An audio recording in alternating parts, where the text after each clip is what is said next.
Books. We see them every day, line them on shelves, pile them on nightstands. But how often do we stop to think about the ripple effects they might have? What if one book, seemingly unremarkable to the everyman, not only changed minds, but shifted global politics forever? This is the story of Silent Sentinels, a book you've never heard of, but one that quietly altered the trajectory of an empire in ways few could have imagined. Put on your seatbelt, history fans.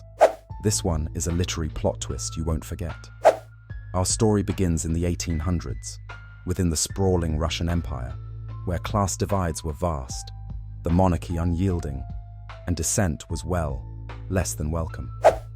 In the midst of this simmering unrest was Anton Arensky, a practically unknown clerk from St. Petersburg. By day, Arensky balanced ledgers in silence at his simple desk. By night, he transformed into something else entirely, a writer wrestling with ideas that contradicted nearly every decree, law, and ethic the Tsars upheld. Perhaps sensing the danger his thoughts carried, Arensky hid his writings for years. Then, in 1847, against every odd, Silent Sentinels was printed in a modest run of just 300 copies.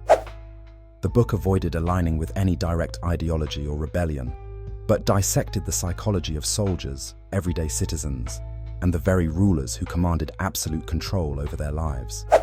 Arensky's brilliance lay in his careful storytelling. He didn't argue, and he didn't preach. He painted a mirror, begging the powerful and powerless alike to examine themselves. But here's where things get wild. The book started popping up in places no one expected. A copy, stolen from a liberal aristocrat's parlor, found its way into the quarters of a young officer, a man by the name of Fyodor Mikhailov. Little did Arensky know, this young officer had friends, and these officers had some serious opinions. After late nights discussing passages from Silent Sentinels, small cracks began to appear in their staunch loyalty to the Tsars.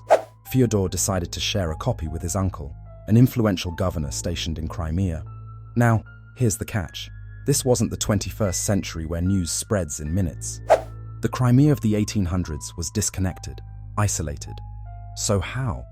How did Arensky's thoughts light a fire that traveled across provincial towns, into imperial administration rooms, and eventually to military academies? It turns out, Arensky embedded a cipher within the language, unnoticed by most readers, indispensable for secretive, coded discussions. Shortly after these ciphers began spreading in earnest, whispers turned to voices, voices spawned actions. Over the next decade, an eerily coordinated string of seemingly unrelated reforms swept areas once militantly proud of autocracy.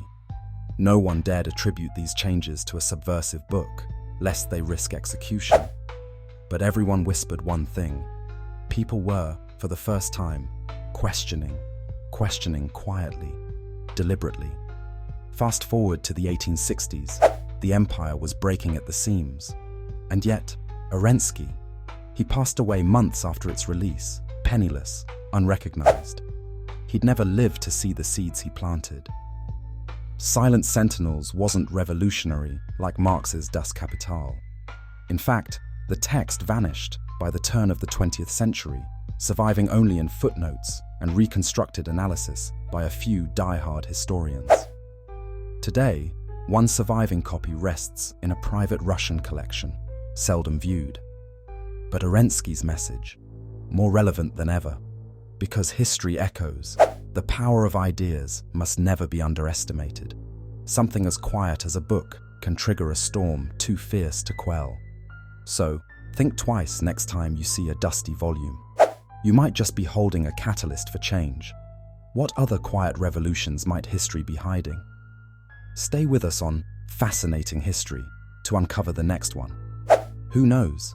You might even find a spark for your own storm hidden in plain sight.